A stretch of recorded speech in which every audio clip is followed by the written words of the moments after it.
Hey guys, it's David. Hello. David. Hey, this is the first home studio show and tell, number one, that I can't see anyone.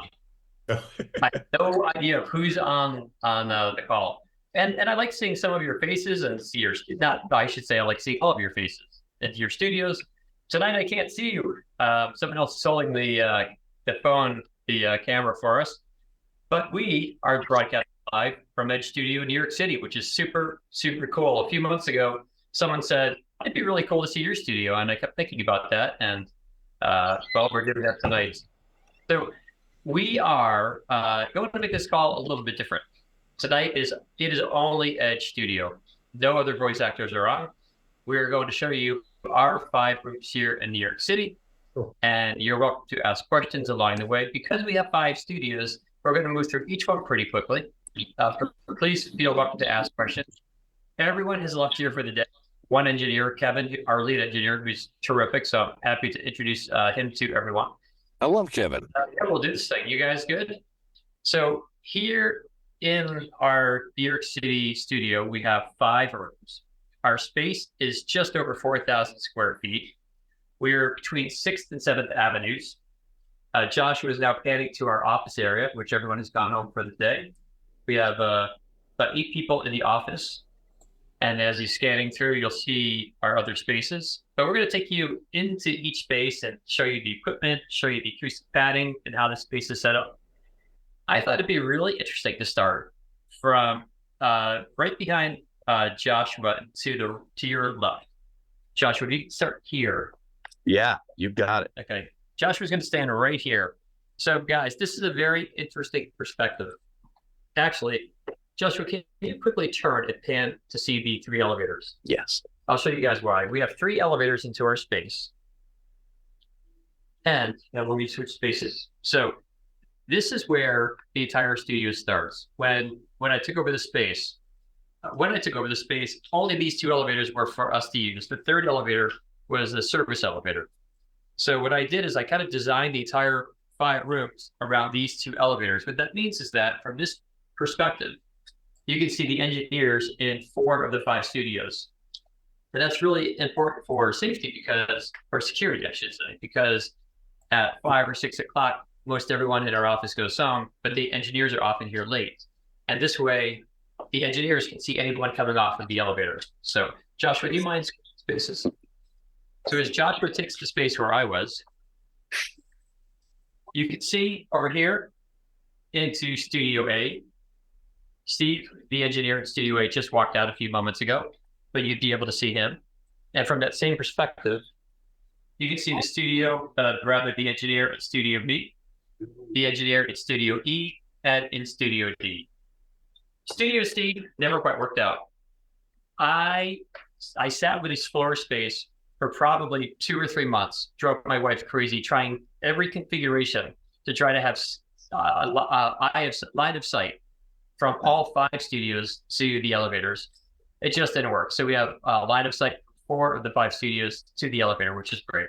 Studio B, like Studio A, have these very special doors. And when I ordered these doors, I said I really want glass. And everyone said, you're nuts to do glass on these doors. And so it took a lot of convincing, but we've ended up doing sort of a custom door. This is typically a stock frame door. I mean, it's made for acoustics to be soundproof. But with this size hole cut out, we went to double pane glass and extra thick double pane glass. So they work great. It was a bear, I think, for the engineers to like install and everything, but they completely block out sound. When you close that door, you can't hear a thing in or out, which is amazing. So let's go inside.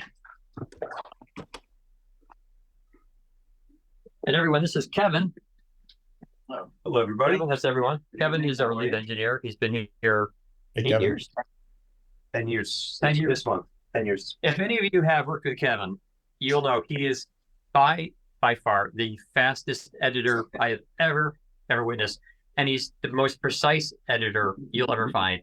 And his ears are amazing, like absolutely amazing. He voice directs the engineers. He is the guy you want. If you ever have your own projects, ask for Kevin.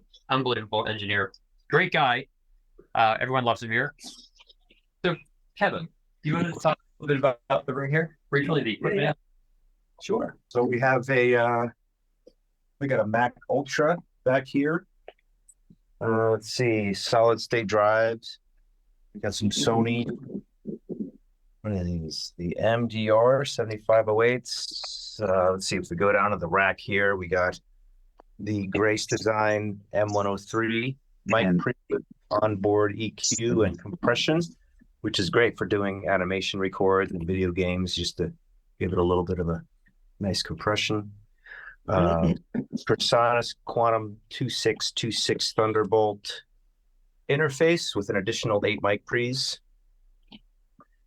Let's see what else we got over here. Some Genelec 1030A near field monitors up here. One of them has a slinky on there. Yeah, someone asked what the Rubik's Cube is helpful for back there. That's up for a very long session, a very boring session. We have a subwoofer on the bottom down here, a little bit Genelec. Then we have this booth back here. Oh, actually, can you show the ceiling here too? Yeah. So one of the things that happened during the construction phase is there was a big hole cut for one piece of sheetrock somewhere, and it was being thrown out in the dumpster.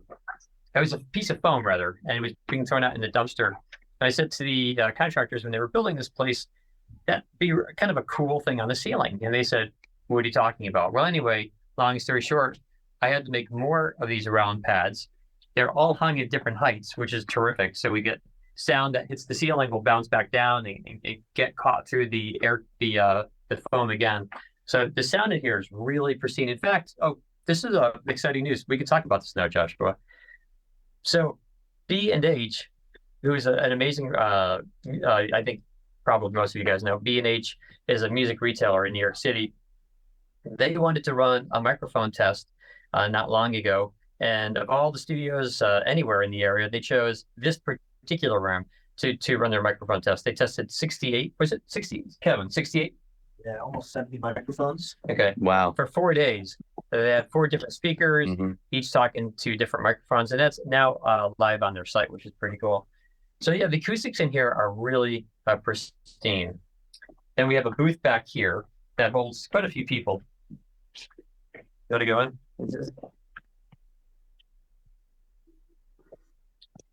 So the monitor is slaved. So we do a lot of dubbing in here, a lot of animation, a lot of commercial. So here, this is what Kevin is working on right now. Actually, Kevin, do you mind playing whatever's up right now? Sure. I don't know if you're going to have to hear it from the other room, Joshua. It might come through. New Sensory Nourish. So you're hearing this just the voice at this point. With a bioactive mineral aspirin. It also calms the nerve inside the tooth with potassium nitrate for sensitivity prevention. Sensory Nourish is also infused with wattle mint and essential oil.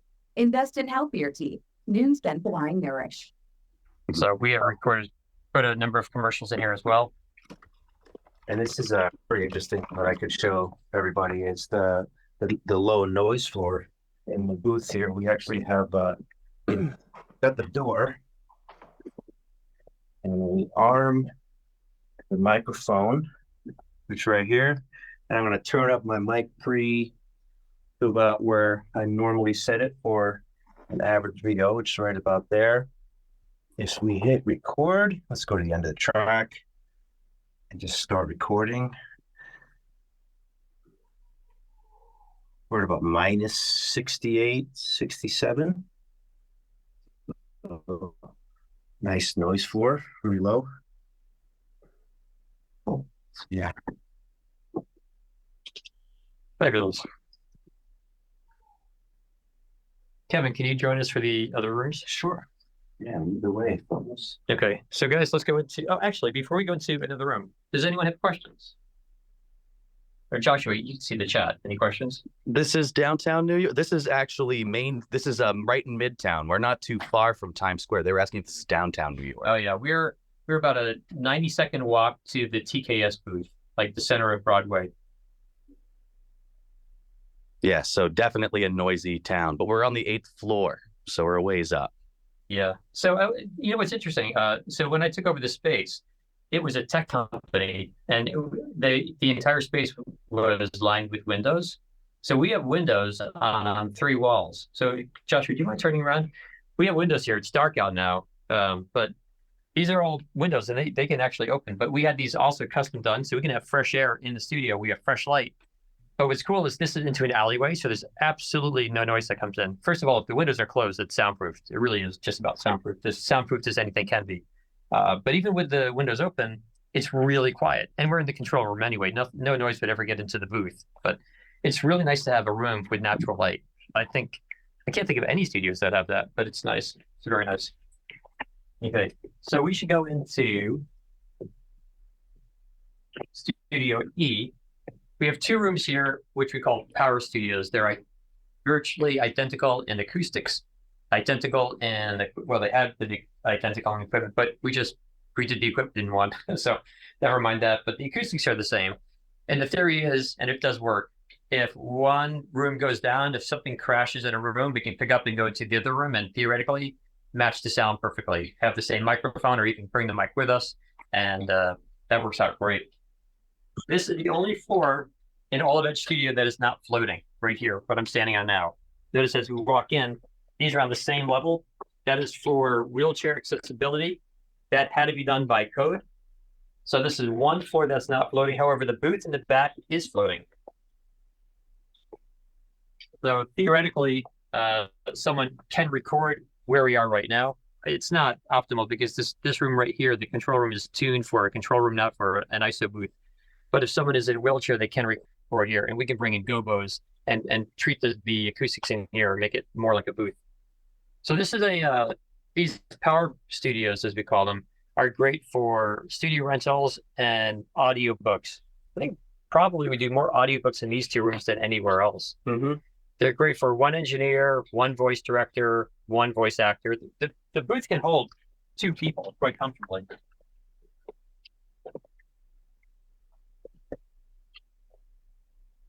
But usually it's just 1 voice actor and 1 engineer, 1 talent. They do their thing. So I'll ask the question again. Any questions from you guys?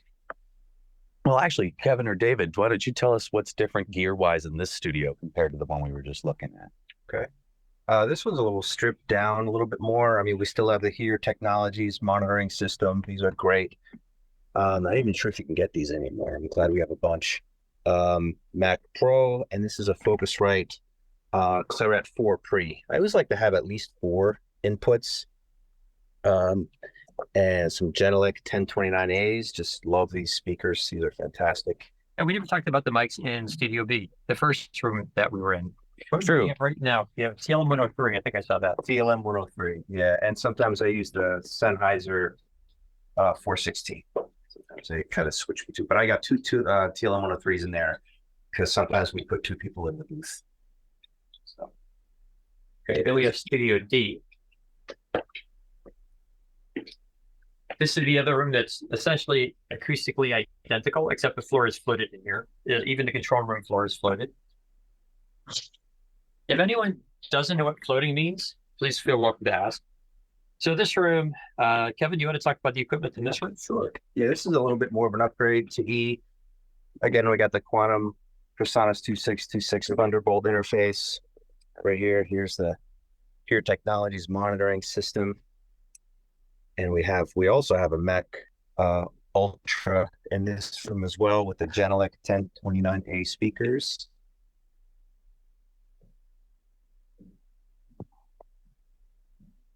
And then in the booth, and here we have also a Neumann TLM 103.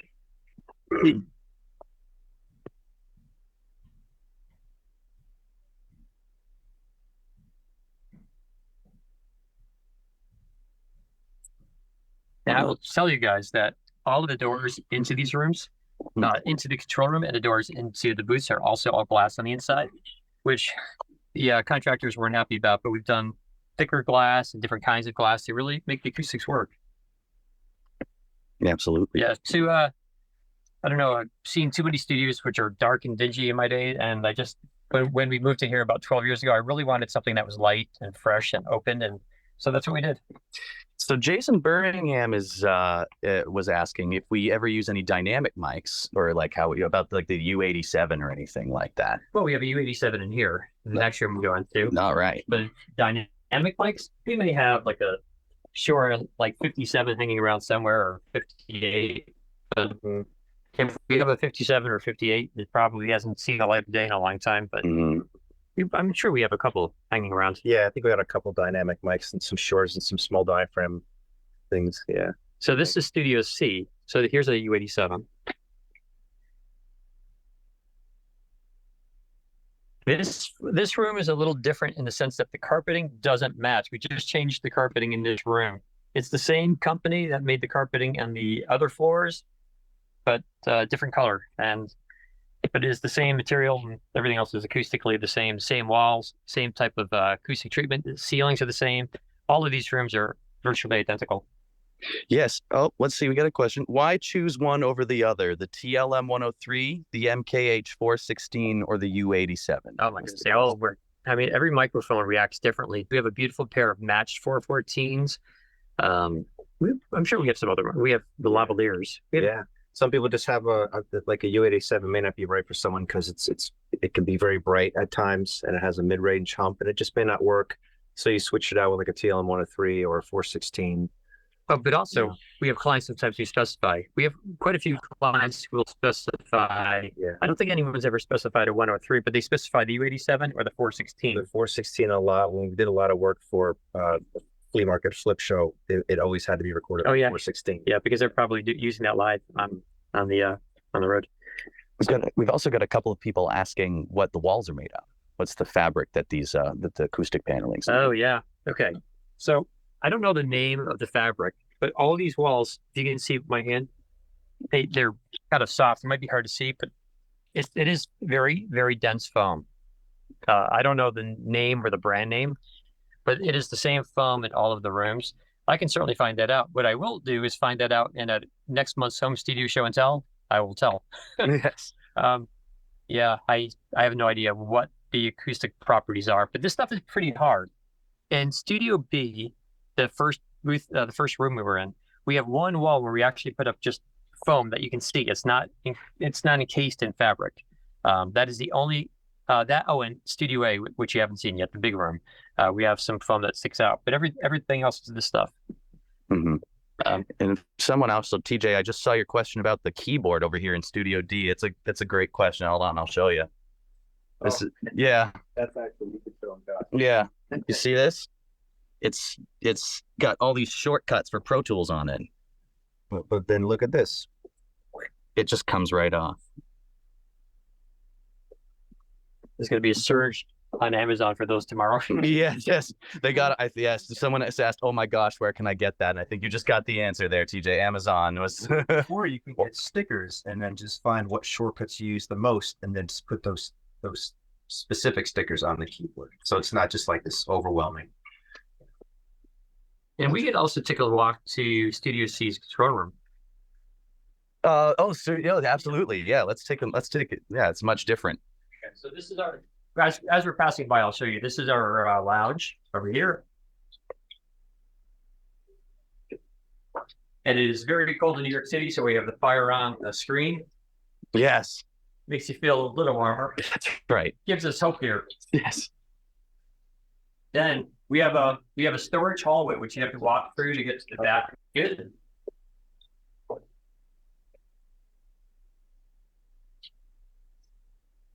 And then back here, these are just old like drives, more talkbacks, old Pro Tools. We on an old maybe an ISDN. We probably have like some old just old stuff we should get rid of, really. Oh yeah, some old Avid interface and some other old interfaces. Here's some more talkback units. Yeah, there's an old ISDN unit right here. Mm-hmm. Many phones. Yeah. Yeah. Someone's asking if we sell any old equipment. We got rid of a lot of stuff. We about 3 years ago, we donated a bunch of old stuff, including a lot of old wires to one of the colleges, the music college in town. I think it is definitely time for another binge because, yeah, like we'll never use this stuff. Yeah. Okay, so back here is the control room, the Studio C control room.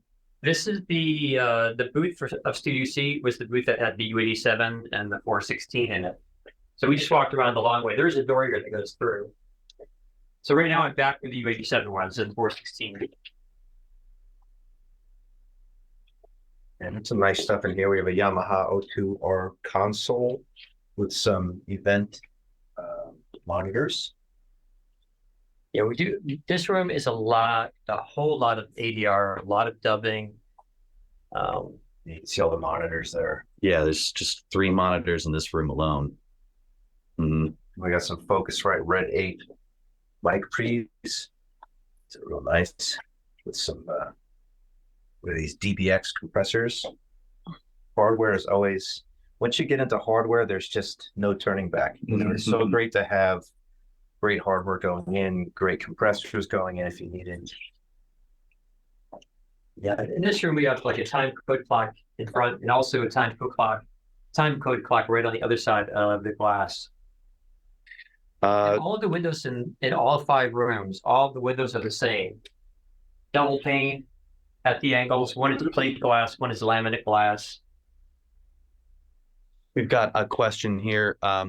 So someone, Dina's talking about, she's talking about getting a remodel on her studio, an open treated room, debating raising the floor. I think I think Dina, you mean the floated floor. Why is there a benefit to floating the floor to the studio like that? Better protects you from vibration. And it's really important in New York City because we have, on floor 8, we have no control of the sound anywhere else in the city. So subways underneath, there's a lot in the Times Square area. Planes overhead, of course, but more so on floor 6, for example, there's a gym. It's a rowing gym. So it's like 50 people rowing. It makes a lot of noise, like boom. And that's just 15 feet away. And so by raising the floor and putting it on bushings, like rubber bushings and little kind of springy things, the floor will balance and soak up the vibrations. And the vibrations are sound, right? Sound is just vibrations and airwaves that are floating around. And so actually, to go a step further, these rooms are all rooms within a room. So like this wall here on the outside doesn't touch what's on the inside. If you can pan in here, you'll see a split right in the middle. So like this space here is about probably 12 inches. It's really, let's say, about a 6-inch wall here, and then a very small gap with that theoretically doesn't touch. And then anywhere, once you get past the metal, it won't touch on the inside, and then another 6 inches.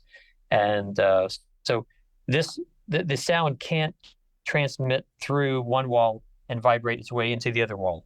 It stops. And the same thing with the floors, because they're on these rubber bushings and springs, it soaks up the sound. And so the sound that might travel through the floor can't travel up into this room because it's floating. Yeah, you can actually see also in the double pane window, you can really see proof of that. You see there. Like where the block is, those are gaps, and they're filled with just like a little piece of rubber, like a rubber bushing. Yeah. Okay, we're going to go into the big room now, the very exciting room.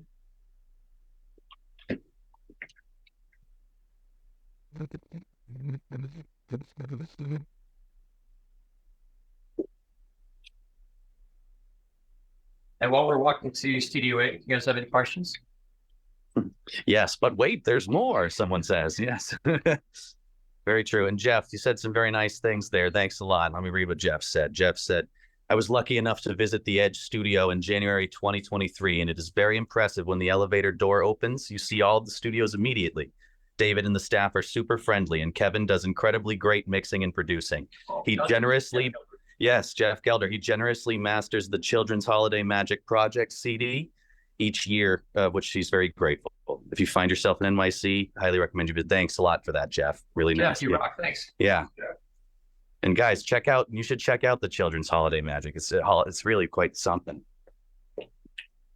Okay, this is Studio A. This is the coolest room because it is Dolby certified. It is completely soundproofed, even more so than Studio B. And Steve, who's typically in this room, who left right before we began, he mixes a lot of video games here, and the music is like incredibly loud, and we never hear a thing out here. Absolutely not a thing. It's remarkable. So let's go inside. Oh, it's locked. Oh, let's go inside shortly. Well, that's okay. We actually have a couple more questions while we get the keys. The first that just came in is there an ideal dimension for a VO ISO room if you're starting from scratch? No, but what is ideal is to not have all parallel walls. Ideally, you have walls at angles, even a ceiling at an angle. For example, if you're in an attic and there's a dormer, so like the ceiling slanted, that's terrific. Or if you're in an oddly shaped closet that's kind of pushed between the rooms, that's great. When you build a room, it's really important to make sure that none of the walls are parallel. Because what happens is when you have parallel walls, the sound bounces back and forth between two walls. With two perfectly parallel walls, the sound will echo back and forth or bounce back and forth. It's called flutter echo. And that is a super fast echo. And super fast echo is called reverberation. Hi, I'm Nadine. I am just so thankful that I was able to stumble across the email. I was like, in an hour. Hi, Nadine. Oh my gosh. Yeah, thank you so much for this. Thank you for offering this to us. Here's the office area here. I want this tour already, right? You have a tour of the office. Yes, Josh, but not much. But and you were saying something, Nadine. You had a question. Yes, I have a question. So I have my own home studio, as many of us do. And what I'm going to be doing is moving into a space where I'm going to be offering studio space. I'm in Los Angeles. I'm in Hollywood. And I'm just wondering, what mic would you recommend for people to use? Like, I personally use Rode NT1A, but I'd like to step it up a bit if I'm going to be renting out the space. Depends on your budget. What is your budget? I mean, around 1,000, 12, no more than 15. Yeah, I'd go right for Neumann TLM103. yeah, but with a caveat though, because if your room has any ambience in it, a 103 will pick up too much. Yeah. Yes, I think there are a bunch of considerations. If you have a room that is dry or dead, meaning no echo, then I think the 103 would be great. The 103 is like a workhorse. It works pretty good for just about everyone. Unlike a 414 that might sound, an AKG 414 that can sound great on some people and really pretty nasty on other people. So some mics react more differently to different types of voices. The 103 is pretty common and works really well. But again, if your room has any ambience to it, that may not be the best choice. If you have a room with that's not really tight in terms of sound and you have ambience, then you want probably a shotgun mic. But if you have a shotgun mic, but I should first say a shotgun mic would be great because it's going to isolate sound from other angles and stuff. But if you have a voice actor who moves around a lot like this while they're voice acting, and that's a problem because a shotgun mic, you really need to stay in that same exact spot relative to the microphone. So there are definitely some considerations. But yeah, I think if your room is done well, right, good neutral mic. Yeah. But yeah. Okay, so if the room is done well, then which one? If the room is done well, I have the 103 written down, or a shotgun mic. But what was the first one? Yeah, no, that's the one. TLM 103. Okay. Okay, sweet. Thank you. Thanks, guys. Oh yeah. If you have a mic, Kevin's saying a 416, but if you have an actor who's moving around, it's not good. Like if you want someone to just stand at your booth for a while and you can let them do their thing, and someone might be on a 416 and you might kind of check in 20 minutes later, you may realize that they're like 2 inches off the mic. Mm-hmm. And 2 inches off the mic on a 416 is like really a drastic sound difference. So I would be weary of that for sure, or mindful of that. Mm-hmm. So Studio A at 32 people, that's the record. It is a double floating in some areas. So we have to step up here. And then for additional isolation from the engineer, we have an additional platform. Kevin, you want to come in and I'll close the door? So you're looking at a 14-foot screen. This room is so quiet, guys, that right after we finished building the studio, we had a fire drill in the building. We have one every 6 months or so. And the engineers who were in here at the time, that was Matt and Cody. Everyone did the fire drill thing. And when we realized at some point that Matt and Cody were still in here and they had no idea that the alarms were going off. The alarms are loud, but you couldn't hear a single thing in here. Since then, the fire department has put lights and stuff in here, which was really kind of scary for me because I just spent a lot of money like building these rooms, and you try to make the walls completely like void of holes, right? You don't want any hole for the sound to transmit through. And then I was told that like I have to by code drill in holes for fire here, but anyway, we did, and it seemed to work out okay. But the room is great. The room is really, really nice in here. Like most of the other rooms, it's the same floor, the same padding on the walls, the same kind of desks. Almost every room has the exact same desk, just different sizes of it. This we do screening in here. What's cool is everything here is Bluetooth to the projector, so you can take out your solitaire and play it to the big screen, which is fun. The room is set up with near field monitors, but also 5.1 and also 7.1. So in these soffits up here, there are speakers up there, which you can only see if we shut off the lights. You can see the power light on, which you won't see right now. And there's, subwoofers back here.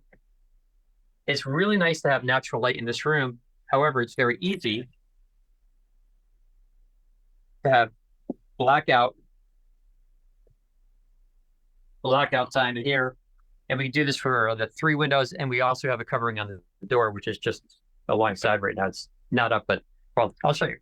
This is the blackout for the door. It's the same material. It's actually really special material. And this matches the windows. And it just unravels and literally goes on by a magnet. These 3 magnets up here, we just pop it up here. And we put the magnet on, which are really hard to get off because they're so sticky. And it just holds it in place, which is great. Yeah. So I'm going to keep it off right now. We've got some questions coming in. Let's see. A couple. So one person was clarifying about the parallel. You made a comment about parallel walls and asked but all these rooms are rectangular.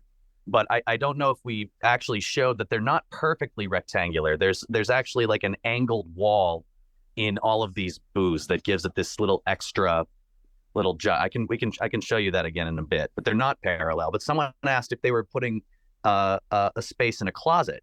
How do you deal with the parallel wall issue?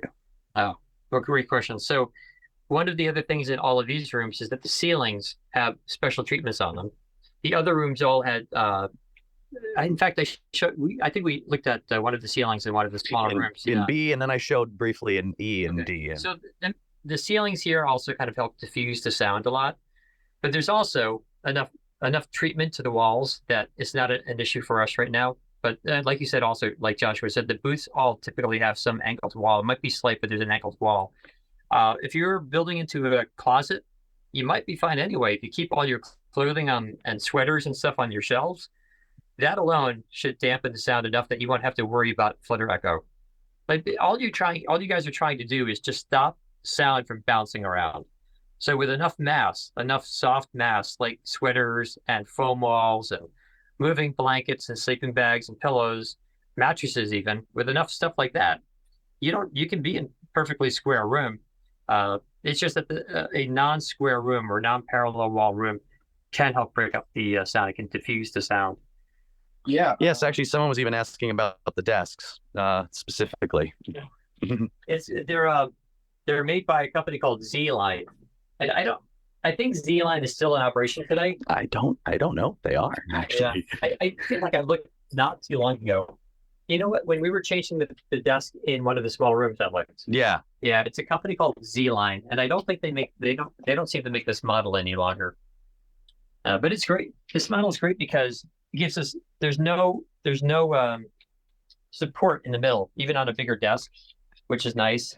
And I always just like the idea of having glass here because it's just more open.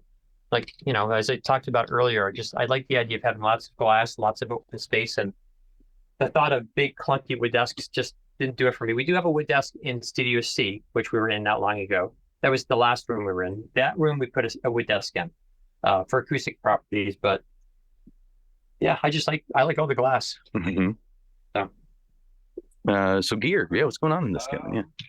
Let's see. It's a bunch of keyboards. Steve is he's a songwriter, and he has some HS7 Yamahas here. This is very unusual. I see people using a mouse. I see people using a track ball. He uses a track pad. So that I thought was unusual, but he loves it. Everybody has their own. There's no right or wrong. It's just what you're comfortable with. Over here, we have Mac Ultra again. And if we come up here, we have a Focusrite ISA 8288 channel mic free with a Universal Audio Apollo 16. And if you scroll up, you'll start to see some equipment for the 5.1, for the audio splitting. We got a patch bay, which is nice. Some hands-on routing, some signals, some dangerous monitoring, SR and ST units here, and then some more stuff for some 5.1 and 7.1 surround. And then we have a KVM matrix, which I believe is for video. You can see that there's you can run 4 different channels of video, and you can split them and put them where you want. That comes in handy. That must be pretty cool. Nice. Oh, a couple more questions came in. The speakers the main speakers in here are Dyna Audio. Dyna Audio. They're the ones behind the speakers are Dyna Audio. Yeah, I should screen actually. Kevin almost never works in this room, which is why he doesn't know as the brands as well. But yeah, they're Dyna Audio, and yeah, they're remarkable speakers. Let's see, we can show you the booth also. Yes. We kind of double, and I apologize, we use it as a storage area also, but what's great about this booth is underneath, I'll show you. We have Foley pits, which we almost never use anymore. We used to use a lot. But these are Foley pits. So each of these comes off. I wonder if we can get one of these open. I have not opened one of the Foley pits in a while. I wouldn't be surprised if someone has a question as to what a Foley pit is. I'm going to see if I can get one, if I can move the carpeting here.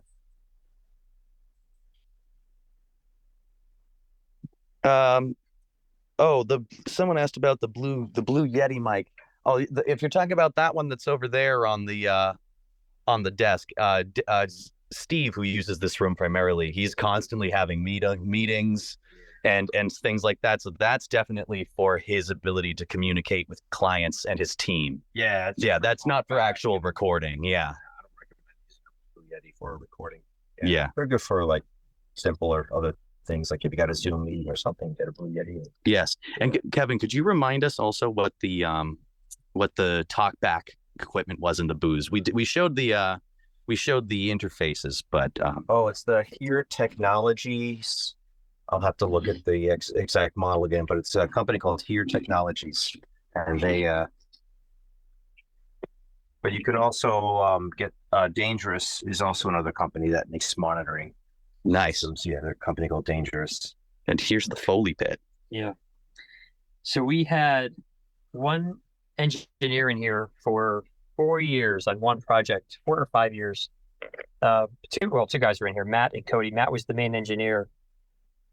And we put these Foley pits in here just for one project.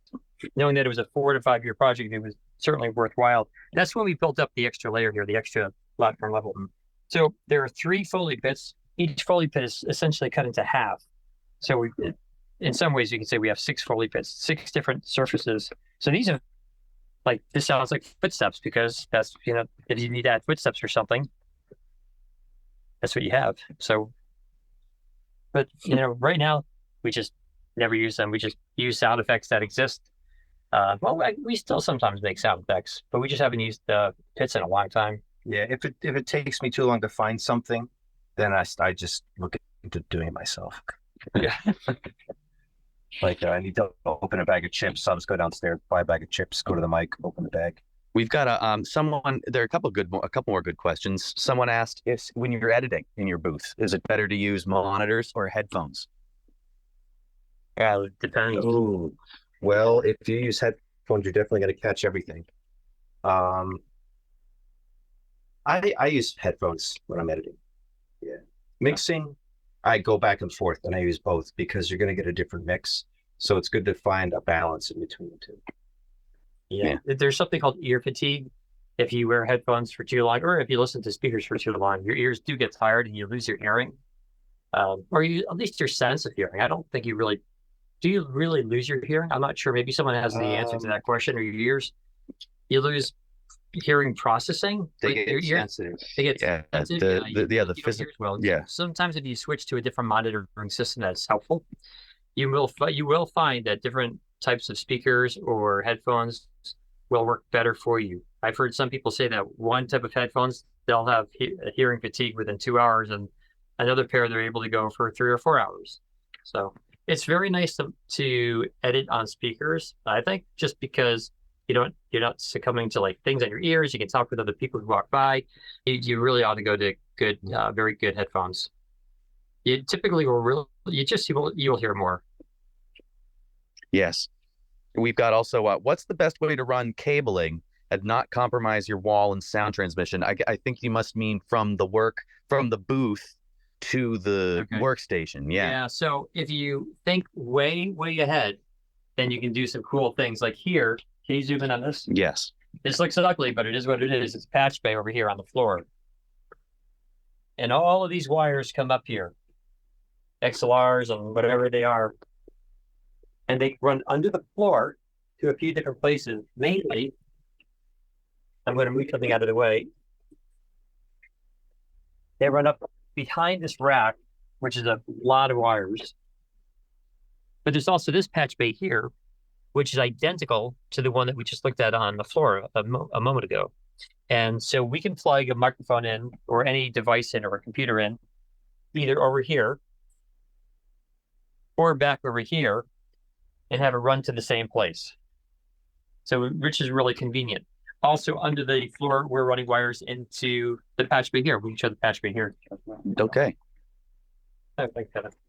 So we're running wires back to this patch bay. And is this the same in each of the other studios? No, they're different in each studio. So the most recent patch bay, this might be interesting to go back to Studio C. We can do that quickly. Sure. So the most recent patch bay we changed is Studio C. I'll show you that one. Is that we ran a whole bunch of kind of new stuff. That's 12 years old, that patch bay. Studio C we ran about a year ago. We ran a new patch bay through the wall. And at Studio C, we have USB, different types of like USB A's and B's. We have Thunderbolt. We have all kinds of things coming through. I'm going to make some room here to come through. Hit the mic. Got about 10 minutes left. Yep. So we're running all sorts of things through here. So this is all new. This is actually only about, I think it was summer we're putting this in, so maybe 8 months old or so at this point. Sounds about right. Wow. Let's see, we've got so floated floors make cable runs easier as well. This is the question. Yeah, but not always. Can you fit through there? Yes, sorry. It's okay. So we have some other cables that we ran. They go underneath the floor. They go under this right here, this doorway, but then they come out in here. We wanted to run some things where we can get to them easily. So just with a quick screwdriver, we can take off these pieces of wood right here. If you see these screws, and this is like an open cable system inside. We have some cables that run in there. Then we run some other wires to the track, like the monitor wires that go like to right here to the monitor.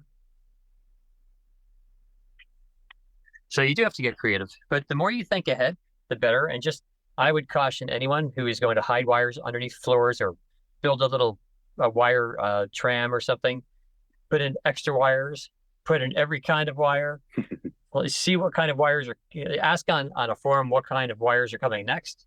Put double of those, triple of those. Like, hopefully you'll never need a spare, but if you ever do, you'll be so thankful that you have it in there. So just put way more wires than you need. Does each room have Source Connect? No. We have, this room has Source Connect. Studio B has IPTTL. Studio D, that's IPTTL also. Mm-hmm. Yeah, they're all going to be. Studio B has a session link also. That's right. Yeah. We have a client in Italy. We began it's an animation series. We just began 26 episodes. We needed session link for that, and it's been great. I was part of the trial of that to make sure it would sync up, and we had people on in 4 different places, and we were told that we'd have virtually no latency, and we had just about no latency, or down to 0.1 or 10 millisecond latency. It was really impressive. Wow. Which is great because we were doing live dubbing, but throughout from country to country. So that was cool. So yeah, all the rooms are different. Nice. Questions, guys? Yeah. Any more questions out there, folks? Let's see. Did I miss any? And you can show the ceiling here. Oh, yeah. How many square feet do you have in the entire floor? The ceilings are breaking up the sound waves a lot. Be right with you there, Larry. Yeah, these ceilings in particular, he said, are breaking up the sound floors a lot. Now, what was your question, Larry? I'm sorry. How many square feet do you have for Edge Studios in Manhattan there? 4,000, just over 4,000. Really? Wow. We have, much bigger. we have a tiny little balcony. I can show the balcony. Here, guys. How high up is the balcony? This is the cool spot. Oh, it's on our 8th.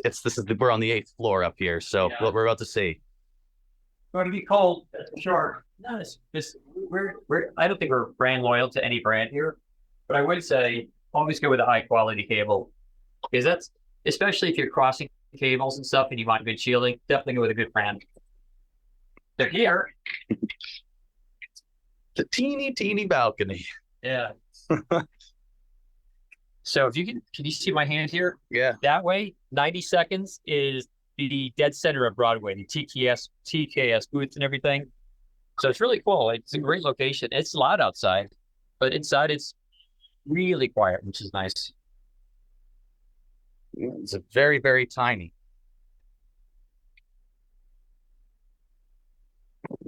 Do we need all of the different Source Connect? Do we need Source Connect to work from home? That's the question. No, you do not necessarily need Source Connect.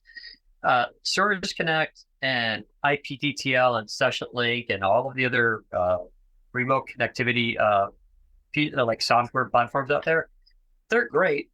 But I wouldn't buy anything until you know that a client says you need to have this to work with us. What I would do, encourage everyone to be familiar with the different types of remote software out there, and get used to the more popular ones. Watch a couple of videos on the more popular ones, like IPTTL and whatever is popular that particular day, that particular week, and download a free version of it, maybe a trial version, and play around with it. Know it pretty well. So if a client ever says, "Hey, we want to hire you for a job. We need to record you remotely. We need to direct you, and do you have Source Connect?" You can say, "I can have it installed. I'm familiar with it. I use it all the time. I'll download it, and I'll have it up and running later today." Because that way, you are familiar with it. So always be familiar with the current stuff out there. Nice. We also so you said there's not brand loyalty, but make sure to have a good quality brand of cable. Do you have any specific recommendations of cable? Monster? I was thinking Monster, yeah. Or Mogami, if you really want to spend the extra yeah. bucks. Those are gold coated. But Monsters are great. Oh, I think it's Mogami here. Yeah. Yeah. We had a wiring guy come in to do some wiring in Studio A. Do you mind heading that way? Yeah, of course. Yeah, we had a guy in there recently doing some wiring. And he walked in, he looked at the wires and said he knew the name of the guy who installed the wires 12 years ago. He said that was definitely done by, and he said this guy's name. And I said, "How do you know that?" He said, "I can tell by the wires, the way they're coiled and the way they're wrapped." At one point, Joshua zoomed in on a intestine looking thing of wires behind the rack. That's how it came from the wiring guy. Like it looks sloppy, but there's extra slack for us to get to whatever we get to. This wiring guy, he knew, and yeah, I think there were McCown's wires in that room. We had one person ask, "What's the lighting in the booths?" And oh my goodness, so this is so weird. I was just thinking about this the other day. When we built this space, the contractor said to me, "There's this new kind of light. It's like an LED light."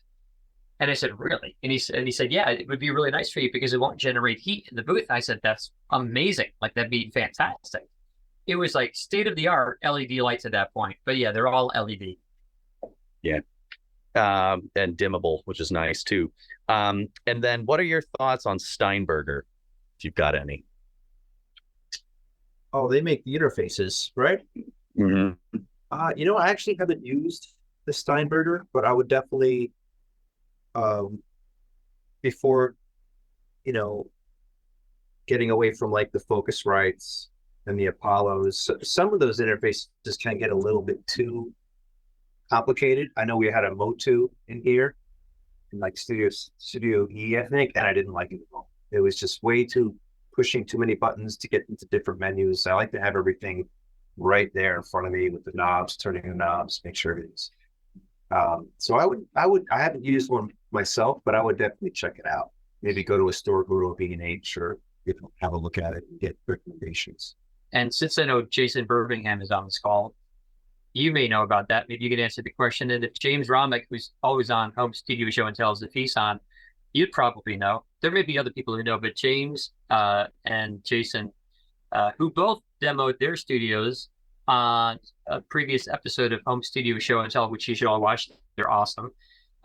If you guys have any information on Steinberg's, please feel welcome to share. Yeah, Jason, do you have any thoughts on Steinberger out there? If you still can hear us? Steinberg. Steinway are the pianos. Yeah. Yeah. A lot of keys too. Yes. Steinways those are expensive. Okay. Some people talking about the Apollo Twin. LEDs. No, LEDs are kind of the go-to for lights. Not familiar enough to offer input, says Jason. Okay. Thank you though for that. Yeah, LEDs are just the way to go because they're not they don't produce heat. They're quiet. They are energy efficient. They're just the way to go, I think, for your lighting for your booths. Yeah, we don't get buzzing or anything from them. Yeah. Well, guys, thank you so much. Yeah. Oh, you can take the closing if you want. No, I was just saying thanks. We're all there. Yeah, thank you guys. Next month we will be back to still the first Tuesday of the month, but back to the regular time, which is 9 p.m. Eastern, 6 p.m. Pacific. And I don't know, well, Joshua, you probably know who he's featuring their studios next month. I don't know. Yes. I sometimes find out like the morning of, and I say, who's on tonight? But we'll be sending that email out within a week before from now on. You'll be getting that email. So you'll keep your eyes open for your inboxes next month. Okay. This will be posted to our Home Studio Show and Tell page in a few days or so. And guys, thank you so much for joining us. This was very fun to show our studio. We've never done this in all these years, 12 years we've been here, 12 and a half years. And this is the first time we've given a real tour like this. So that's very exciting. Yeah. Okay. Well, we're signing off. Everyone, I wish you a great month and we'll see you next month. All right. Guys, I really appreciate it. Of course.